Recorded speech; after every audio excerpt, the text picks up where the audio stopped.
Lockdown ने किसानों की चिंता बढ़ाई। रबी की फसल भी कोरोना के साए में।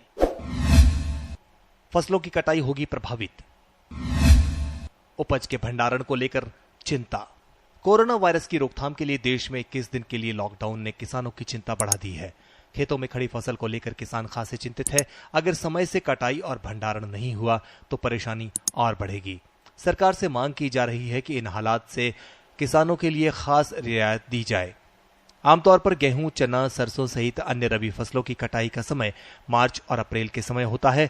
अभी कहीं फसल की कटाई चल रही है तो कहीं कटाई की तैयारी चल रही है। ऐसे में कोरोना वायरस की बीमारी ने दुनिया के साथ साथ हमारे देश में भी संकट बढ़ा दिया है। इसी के चलते प्रधानमंत्री नरेंद्र मोदी ने 21 दिन का लॉकडाउन घोषित कर दिया। इससे किसानों का खेतों तक पहुंचना मुश्किल हो जाएगा। ऐसी स्थिति में फसल की कटाई संभव नहीं होगी।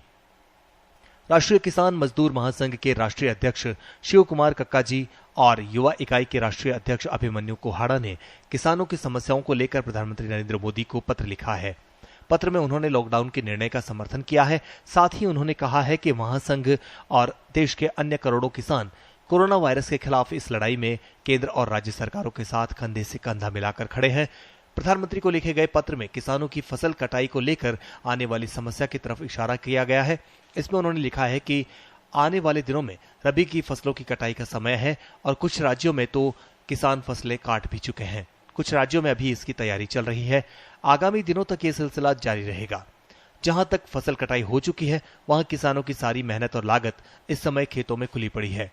साथ ही खेतों में खड़ी फसल को बेमौसम बारिश और जानवरों से भी खतरा होने की आशंका है।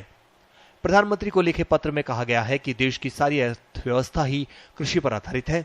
इस लॉकडाउन के चलते किसानों का खेत पर जाना मुश्किल हो जाएगा और अर्थव्यवस्था पर इसका असर पड़ने के साथ ही विषम परिस्थितियां निर्मित होने का खतरा बना रहेगा। इसके अलावा अनाज का सही भंडारण नहीं हो पाएगा। अगर किसानों और खेती को लेकर ठोस रणनीति नहीं बनाई गई तो भविष्य में इसके और गंभीर नतीजे हो सकते हैं।